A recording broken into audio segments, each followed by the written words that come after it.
Kisah Sunan Muria adu sakti untuk mendapatkan si cantik Dewi Roroyono. Sumber, https://kalam.sindonews.com/miftah. Yusuf Pakti, gadis molek itu bernama Dewi Roroyono. Kini, putri Sunan Ngerang ini sudah menginjak usia 20 tahun. Sang ayah memiliki niat merayakan ulang tahun putrinya itu. Sunan Ngerang bukan orang sembarangan. Beliau adalah guru orang-orang penting pada zamannya. Para muridnya antara lain Sunan Kudus, Sunan Muria, Adipati Pathakwara, Kapa dan adiknya Gentiri. Kisah dan ajaran Wali Sangakarya Lawrence Rashidi menceritakan bahwa Sunan Ngerang adalah seorang ulama yang disegani masyarakat karena ketinggian ilmunya. Beliau tinggal di Juwana. Sunan Ngerang mengundang murid-muridnya untuk syukuran 20 tahun putrinya itu. Selain murid, tetangga dekat juga diundang, demikian pula sanak kadang yang dari jauh. Setelah tamu berkumpul, Dewi Roroyono dan adiknya yaitu Dewi Roro Pujiwati keluar menghidangkan makanan dan minuman.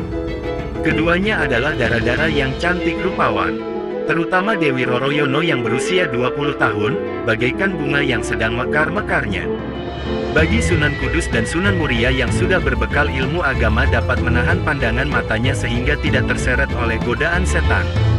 Tapi seorang murid Sunan Ngerang yang lain yaitu Adipati Pathakwara memandang Dewi Roroyono dengan mata tidak berkedip menikmati kecantikan gadis itu. Sewaktu menjadi cantrik atau murid Sunan Ngerang, yaitu ketika Pathakwara belum menjadi adipati, Roroyono masih kecil, belum nampak benar kecantikannya yang memesona. Sekarang, gadis itu benar-benar membuat Adipati Pathakwara tergila-gila. Sepasang matanya hampir melotot memandangi gadis itu terus-menerus. Karena dibakar birahi yang menyala, Pathakwara tidak bisa menahan dirinya. Dia menggoda Roroyono dengan ucapan-ucapan yang tidak pantas. Lelaki mulai bertindak kurang ajar. Jelas saja Dewi Roroyono merasa malu sekali, lebih-lebih ketika lelaki itu berlaku kurang ajar dengan memegangi bagian-bagian tubuhnya yang tak pantas. Disentuh. Si gadis naik pitam, nampan berisi minuman yang dibawanya sengaja ditumpahkan ke pakaian sang adipati. Pathakwara menyumpah-nyumpah. Ia naik pitam. Sementara para tamu menertawakan kekonyolannya itu. Hampir saja Dewi Roroyono ditamparnya kalau tidak ingat bahwa gadis itu adalah putri gurunya. Dewi Roroyono memilih lari masuk ke dalam kamarnya. Gadis itu menangis sejadi-jadinya karena dipermalukan oleh Pathakwara. Malam hari tamu-tamu dari dekat sudah pulang ke tempatnya masing-masing. Tamu dari jauh terpaksa menginap di rumah Sunan Ngerang. Mereka yang menginap itu termasuk Pathakwara dan Sunan Muria. Pathakwara memiliki niat tak terpuji. Lelaki yang sudah dibakar nafsunya itu tak dapat memejamkan mata kendati malam telah larut.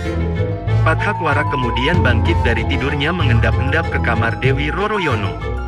Gadis itu disirapnya sehingga tak sadarkan diri. Kemudian melalui genteng Pathakwara melorot turun dan membawa lari gadis itu melalui jendela. Dewi Roroyono dibawa lari ke Mandalika, wilayah Keling, Jepara.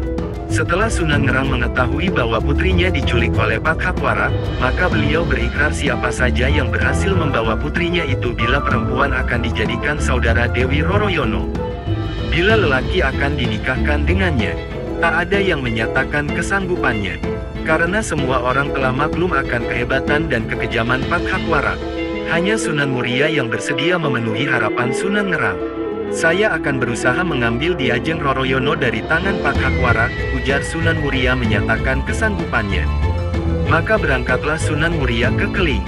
Hanya saja, di tengah perjalanan Sunan Muria bertemu dengan Kapa dan Gentiri, adik seperguruan yang lebih dahulu pulang sebelum acara syukuran berakhir. "Mengapa Kakang tampak tergesa-gesa?" tanya Kapa, merasa heran melihat Sunan Muria berlari cepat menuju arah Keling.